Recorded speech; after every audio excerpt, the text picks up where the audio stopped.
All right, let's talk about mid-year budgets now. Let me introduce to you my guest, Dr. Lord Mensah, Senior Lecturer, University of Ghana Business School. Dr. Abel Texan will also join the conversation. He's an economist with the University of Ghana as well. Good morning to you, Dr. Lord Mensah. Thank you for your time. Good morning, Mamavi, and good morning to our viewers. Great. I want to start on the back of data that was released by the Bank of Ghana this week. We know that private sector is not doing well, but they're also burdening private sector. We're supposed to be recovering, but that recovery is very slow. Give me your analysis of where we are today. Yeah, obviously, we should expect that private sector growth will be slow, in a sense that the private sector thrives mostly on a global input. And global input means that we should have, some of their production feeds from outside the country. And looking at the COVID and then the happenings around the globe, you can clearly see that production for some of the raw materials that will be needed by the private sector, has stalled. And then also production has stalled because mostly those who are producing will be careful because they don't know the response of the third wave that we're going to have.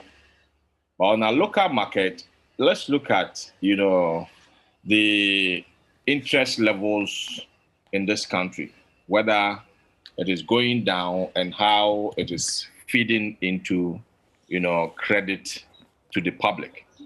As we speak now, I think a typical Ghanaian investor will be confident to lend to the government rather than extending credit to possibly a typical, private man.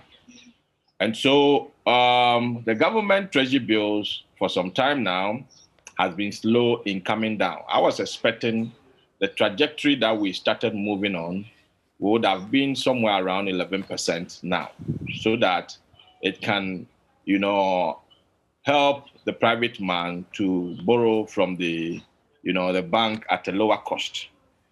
On the other hand, let's look at the liquidity of the banks, whether they are liquid enough, even though interest rate shows some, direction in coming down, but then in the end, that the bank has money to lend to the private sector as we speak now.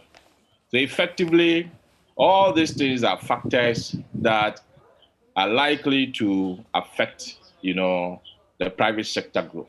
And for me, as I sit here, it's not something that I'm surprised at. But let's look beyond, the COVID. Even though the third wave has started showing up, for which we have to be careful, how we make our projections. Simply because we don't know the toll that a third wave will take on, especially on the African countries. And if you ask me, I would say that yes, we have to be careful how we project, for the private sector. But I'm not surprised, the growth is quite slow in the sector. Let me turn my attention to Dr. Abel Texan now. Good morning to you. Thanks for joining us as well on this conversation on the back of the mid-year budget today. There's revenue shortfall. GRA is not collecting much. And so here we are today with the situation with the COVID as well. I mean, what do we expect that the GRA will do? I mean, there was a description of how sluggish it has been, but that's expected because of the situation we find ourselves in. Yes, thank you. Good morning to your viewers and your listeners. Yeah, usually the first half of the year, revenue collection has always not been good. So it's not something that we shouldn't expect. Apart from that, all our projections of revenue was based on a sort of recovery from the pandemic.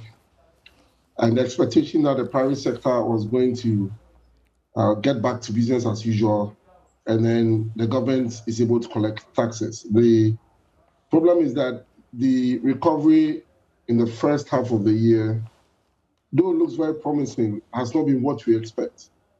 But I don't think that we should raise any cause for alarm now, given that our projections of even oil revenue was based on a lower world oil price, and now we have oil prices going above what we expected. So I don't think that the total revenue that will come to government would be severely affected by what is happening. But then again, in the second half of the year, depending on how well we cope with the pandemic, I should expect that the revenues would increase to make up for whatever shortfalls we are having now. Don't forget that the government clearly indicated that because of the Ghana card and then the tax identification numbers, they can now identify a greater number of Ghanaians who potentially should be paying taxes. I think that was what we are all talking about, and that's the step in the right direction, because what it's going to do is now going to allow government to pursue those who are supposed to pay taxes for them to pay. So yes, the private sector has not picked up as we expected, but I mean, with the Cares of Atampa program, especially this phase that we are going into, or we should be in by now, we expect that things will pick up, and I don't think that there's too much cause for alarm regarding that. Yeah, but don't forget, IMF has, after the consultation, given a thumbs up for the management of the COVID and the policies that have been put in place by this government to try to recover the economy.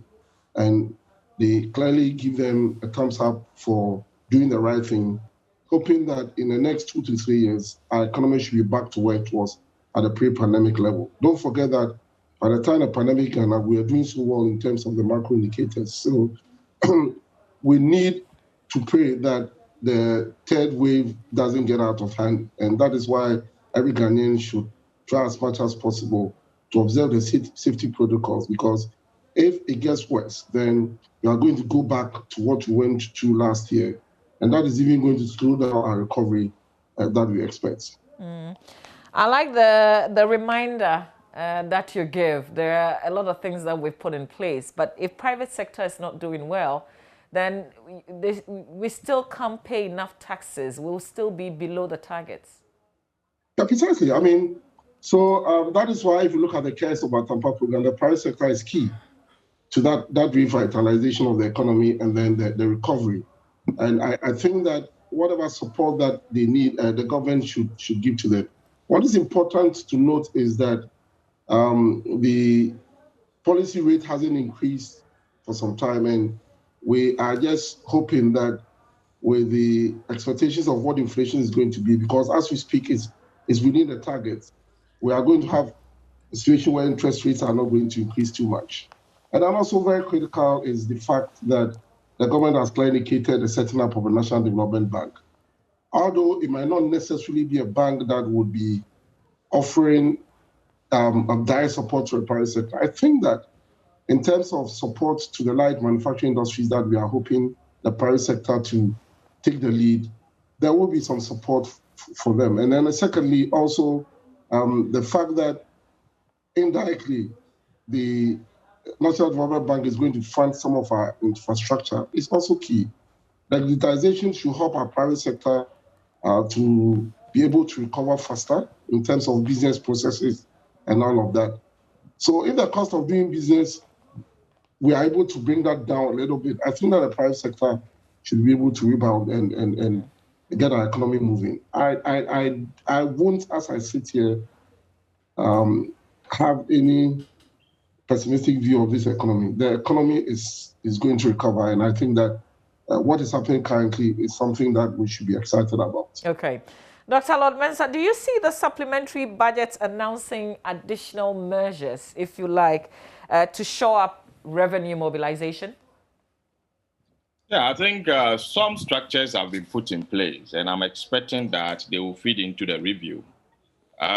We could see on the ground most of the ID cards that we have been, merged together in a way to enhance identification of businesses and their locations to mobilize, revenue as needed. But then as to how we will go, depends on how aggressive and the posture of the review. Because if you take the budget that was read for this year, we were targeting a deficit of about, minus 9.5. And I believe 9.5 percent of our GDP. And I believe that if we go in that regard, then it means we must, find a way to finance, that gap. And we live in a country where, if you take our grant, the ESLA and SNIT NHIL revenue that we generate, we take the oil revenue, if you take non-tax revenue, they are all swallowed or covered by the just interest payment. And so you ask yourself, how we're going to maneuver through. But then the trajectory that we picked from the beginning, looking at the taxes that we repackage and then reintroduce. I'm not expecting the finance minister to introduce, new taxes or repackage new taxes. I will want to see a review where the taxes that were introduced will continue in that manner. And then also, if you look at the various structures of our revenue mobilization, you will realize that bringing those ID cards together might have effect or might enhance our revenue, but it might not necessarily be immediate. And so we have to be careful how we bank our hope on all this. And remember, in as much as our oil is generating revenue for us, we also import oil, and global oil prices have started going up. And in effect, if we should look at our export and then our import of oil, the net effect might, even if we don't take care, might end up being zero. So we cannot bank our hope so much on the oil. So if you ask me, I want a review where the finance minister will be more or less a bit conserved in terms of projections, taking into consideration the third wave of the COVID and its likely impact. Dr. Texan, are you expecting additional taxes or levies to be imposed? No, I don't think so. I don't think the government will be insensitive to do that. It's important that we note that in the face of the increase in oil prices, I understand that we import oil, but if the government is not subsidizing our oil imports, then for government fiscal policy, a higher increase in oil prices means more oil revenue. So insofar as government is not subsidizing our imports of oil, then I don't think that the importation of oil should be an issue when we talk about government fiscal policy. What is important is that we need this economy to recover. The taxes that were introduced has had its impact in terms of increase in goods and services. This is not a time the government would be insensitive to do anything of that sort. I expect that with the new database that they have on the potential number of persons who should pay income taxes, I think that in this second half, there should be an aggressive revenue mobilization to get those people to pay their taxes. That is key to enhancing revenue mobilization in this country. And it's important that we start now. Now, all of these would also depend so much on how well we do with the pandemic. And it's quite important that we take a look at that. So far, we are expecting cocoa and some of our exports to have an increase in prices in terms of not increased revenue, in terms of the good harvest that we are expecting this year from our cocoa. So externally, we don't have too much of a problem. Our city is relatively stable. It is just our revenue mobilization which is key. If you're able to mobilize enough revenue, I think that this government should be able to move the economy to the pre-pandemic levels in about 2 years' time. But of course, I do not expect them to impose any new taxes. And it's not something that this government would do. Now, we should also take a second look at the issue of the pandemic and the production of the vaccine. I think it's also very, very key. If we get enough vaccines and we are able to get as many Ghanaians as possible vaccinated, I think that it would remove away the uncertainty with the third wave of the pandemic. And so it will give confidence that if Ghana is able to move in that direction, then we should be able to have some assurance that in future we are not going to go back to what happened last year. I think these are all key to our recovery, but I would not expect the government to introduce any new taxes. Dr. Lodmans, and importantly, I should think that the infrastructure that we need to reduce the cost of doing business is key to this recovery efforts. And so I'm hoping that whatever extra revenues that we'll make from oil because of the increase in oil prices should go directly into expanding our productive capacity so that the private sector can enjoy a much lower cost in terms of doing business in Ghana. And that could be an attraction for other multinational companies to come into Ghana to do business.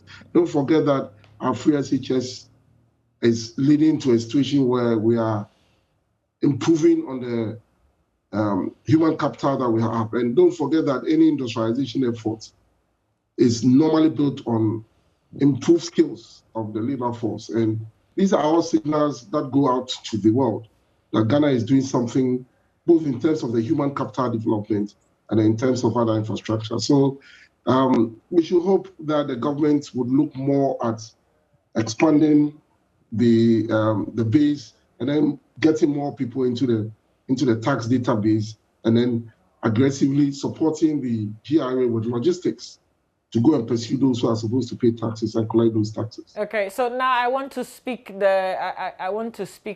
local people's language now. If the people down there are not doing well, then you can expand all you want, but they still will not be able to give you. No, I mean, when you expand the economy, what it means is that people are getting into jobs because you are creating an environment for the private sector to try and create jobs. The more people get into jobs, no matter what, they are going to pay income taxes. So that in itself is the way to go. Now, yes, times are hard now, but it was a difficult choice that Ghana had to make, given the choices that we had available to us. Do we go and borrow to keep on piling out our debt and then reduce, not increase taxes? I'm not saying that an increase in taxes will assure more revenue. But if you look at the sort of increment that occurred especially in the petroleum taxes, some of them were geared towards solving some of our debt issues, like our financial sector and then our energy debt. That was also key because they are all part of our debt. And so if you're able to get all of this away by having to pay more for fuel and those other things directly that we are paying for, I think that in its own way, we are trying to do something about our debt. At the same time, also supporting government in this revenue effort to be able to mobilize enough revenue to support what debt financing we need in our economy, especially with regards to capital expenditure and others. So there were difficult choices, and the average Ghanaian, yes, if he's suffering, you think that the expansion doesn't matter, but it matters a lot. I mean, if you look at what happened with the pandemic and the fact that certain sectors of the service industry were severely affected, it also opened up opportunities for delivery and other digitization efforts that have come up, that you are now having very young men and women moving into that space and making some income out of that space. We need to take a second look at that sector as well, because there are a lot of opportunities in that sector that we can tax to add up to our revenue. So these are how we should expect the expansion to help government to raise more revenue. Okay. Still on expectations from this statement, Dr. Lodmans, we talk about inefficiencies in the public sector and the fact that it continues to slow down the pace of the rebound. Any specifics that you expect to hear from the finance minister with regards to this matter? Yeah, I mean, effectively, the public sector is part of the chain as far as our economic production is concerned, and we can't take them out. So with the finance minister coming to public as we speak now, public sector inefficiencies has to do with the systems that you put in place to ensure that whatever labor input we have, we can have a very good output to improve on the the inefficiencies that we have. Now, if you take the investment that we've been doing in the past, you ask yourself whether we've been investing in systems that will improve, efficiencies in the public sector.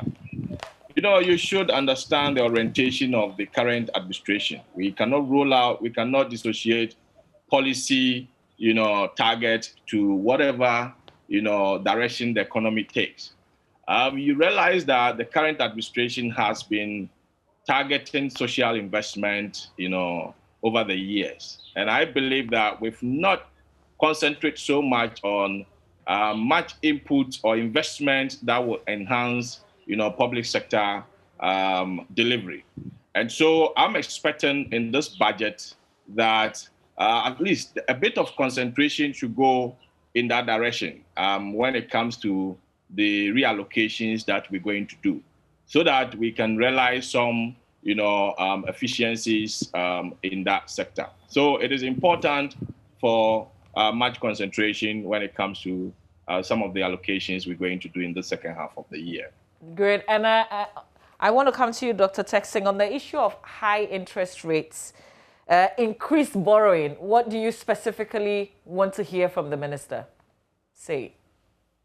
I expect to hear the minister tell us about how we are going to be able to sustain our debt levels at the current rate. Don't forget that the World Bank IMF has projected about 83% GDP ratio at the end of this year. It's important that the minister is able to roll out its intended borrowing over the next half of the year and to let Ghanaians know what those amounts that we are going to borrow are going to be used for. I don't have any problems if you are going to use that for capital expenditure. It could be to support human capital development. It could be to provide support for infrastructure, both soft and hard infrastructure. What is key is that we are going to create more jobs. And don't forget that there is an expectation of creating 1 million jobs. I expect the minister to let Ghanaians know how whatever the government intends to do to support that objective of creating those 1 million jobs.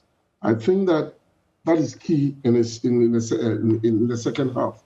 What is also important is for the government to clearly come out with what has happened over the last 4 years in terms of how much Ghana has borrowed and what is being used for.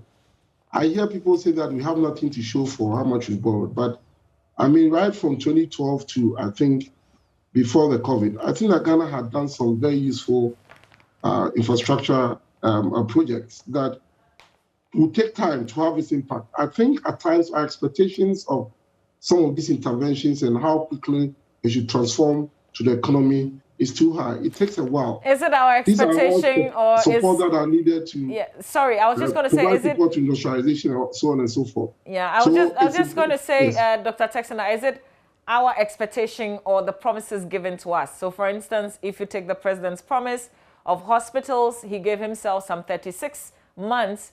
That's the promise. We expect that it should be done. Precisely. I mean, I'm not saying that Ghanaians.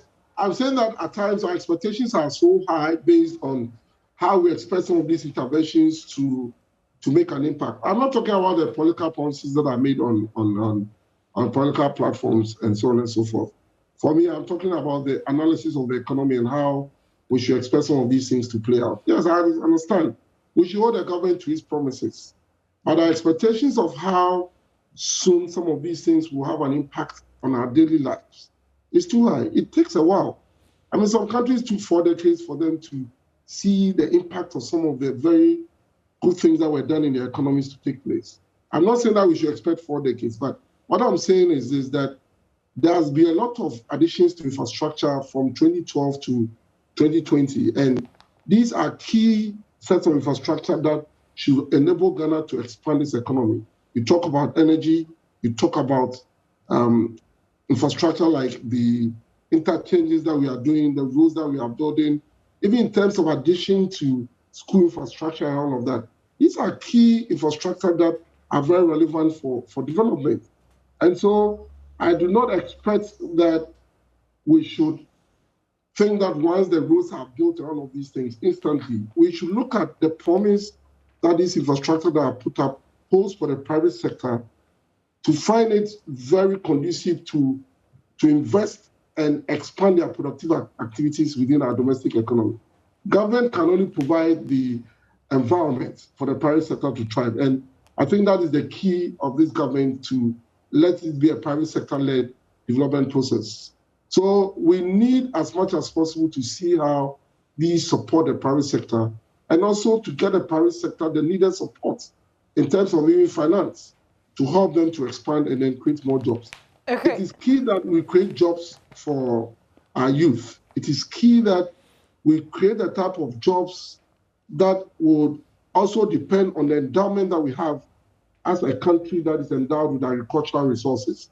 That is why the 1D, 1F is key to whatever we are trying to talk about now, as well as other initiatives on agriculture and so on and so forth. All right. That is how we should look at things. Okay. We should look at not the immediate impact, but look at how the future will hold for us if the sort of policies we put in place now would continue. Okay, I appreciate that. I'm just also thinking that, you would have more confidence if you see how it starts. Then, you can tell yourself that, oh, this is how it is beginning. So then I can have a lot more hope for the ending. But I want to ask you, Dr. Lord-Mensah, on the issue of high interest rates, particularly on government securities, and increased borrowing. What are your expectations? Yeah, I think in this second half, I'm expecting, the finance minister to tone down his appetite for borrowing. I believe that, in the past, the trajectory that we've been, following in our borrowing, it comes to concern. I do, accept, my senior Votex's analysis that, yes, we've borrowed and we still have some, infrastructure in place. But the question is, does those infrastructure that we have commensurate, the debt levels that we are accumulating? And so going forward, I'm expecting that at least we should tone down, our borrowing and go back to the drawing board, commission a certain kind of review from 2007 that we became active on our borrowing, both domestic and international. Look at the funds that has come into this country. Of course, I appreciate that most of the time when we are going to borrow, we borrow to defray, existing debt. But then we add on that the rest of the funds will be, will come to the environment to come and be invested in capex. So let's go back to the drawing board and then look at the structures that we have, whether it can really stand by itself, if we should freeze borrowing and allow those assets to start generating cash flows to pay for those debts. And so the question will be that we've not commissioned those research yet, but then I believe that whatever will come out will be a negative thing to look at. So it's of a concern to look at our debt. So going forward, I think when we went to the IMF, they gave us certain conditions, and those conditions, we shouldn't have deviated from it completely. Now, IMF, when they came, they indicated that we should have a budget deficit, over the years within 5% of our GDP. But then suddenly, immediately we moved out of IMF, we started, increasing our budget deficit, which is causing the borrowing. I see, anytime we read budget and we create a huge deficit, it seems like there's a business in there for somebody. And that is why, possibly we keep on moving in that, trajectory. And let me be plain. I think going forward, I'm expecting the finance minister to slow down, because there was a reason why IMF, gave us that 5%, discipline. And we could have kept that for some years, before we looked at the economy, assessed what we are capable of doing before, we will start moving it upward. But look at 5%, and then suddenly we started jumping around 11%. The last budget that was read, in November, which we were expecting some downward trend, it even came to 9.5%. And that is where the borrowing is. And so I'm going forward, looking at our debt levels being of a concern. And if you take, the outline of our, what we call it, revenue generation, and then you take just interest payment alone, the interest payment is about 35 billion and over. If you combine our grant, ESLA, all those VAT that we collect, including even our own revenue, it will not catch up with that, 35 billion interest payment. So any prudent management at this level will personalize the budget and ensure that, we tone down our borrowing so that we can stay afloat. Together with all this COVID happenings, third wave, having this Delta, version of it, we very soon will move to Epsilon. And because when the virus gets here, it will mutate and get to a different level. And we'll get to Epsilon, kind of a virus, and, we might not have our way out. So I want the finance minister to tone down the borrowing. Simple. Let me come in with a slightly different opinion with what my colleague Lord Mensah is saying. Ghana has to come to terms with the fact that by the nature of the structure of our economy, we can do our best to bring down the deficit, but the competing needs that we have as a country to develop our country will make it almost impossible for us to shed ourselves of borrowing now. The president has indicated that we are looking beyond aid, but we have to put in place all the sort of infrastructure, all the sort of support and expansion that we need to get to that point. In the interim, we'll still have to borrow. If you look at the facts on the ground, there is no doubt that we should get worried about the level at which our debt stock is growing. But before the pandemic, the debt to GDP ratio was being projected at 4.7%. It was something that we were going to achieve, but for the pandemic. So I will not agree that we are over budgeting, and I will not also accept an analysis that is critical of our deficits in 2020. All things were not normal. No country in this world is talking about deficit in an era of a pandemic, where government was expected to support households with interventions that was going to help them to at least reduce the burden of the pandemic. Government also had to rely on less than expected revenues because of the lockdown and other factors. What is the alternative that government has to do? The government is trying to get around some of these things by tax. The alternative is just two: tax, collect more revenue, or borrow. And I'll go on saying that insofar as you are going to borrow for capex, capital expenditure, I have no problems with that, because the economy would expand in future. And if you look at the IMF report currently, they indicate that with the sort of things that are going on now, they expect that from 2024, we are going to have a decline in our debt to GDP ratio, because the policies that are put in place now are policies that are going to expand our economy, making more revenue, and our debt to GDP ratio, our fiscal deficit would fall, for our debt to GDP ratio to also fall.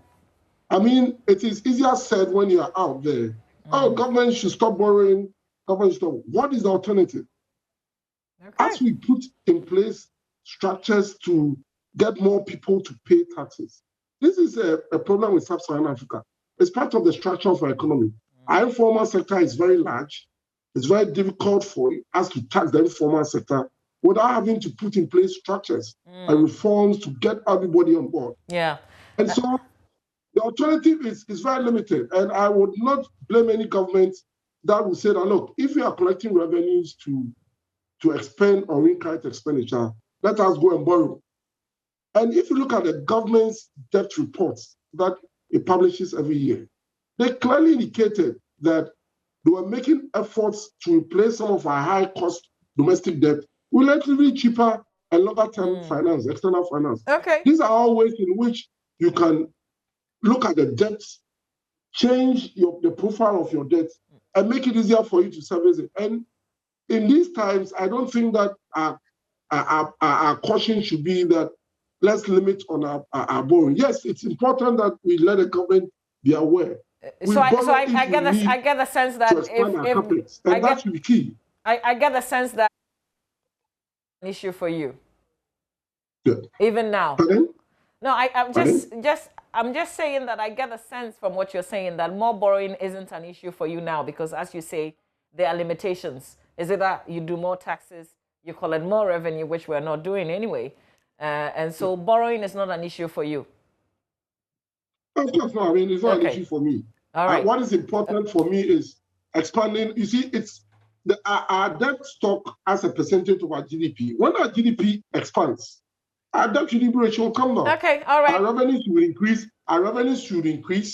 And therefore we'll tend to get more fiscal space to service the debt. Okay, I appreciate that. Our concern will be how we recover our economy to expand it. Okay, I appreciate that. And if we are going to borrow to expand the productive capacity of our economy, create jobs, and tax people to pay. Okay, thank you very much. Income taxes.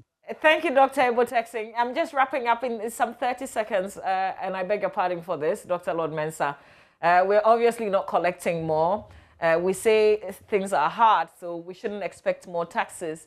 So we have no choice than to borrow. Well, for me, I'm not saying the government should freeze borrowing completely.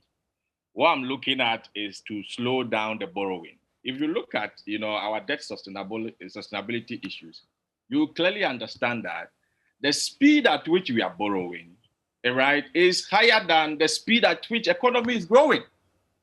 Let's look at the speed.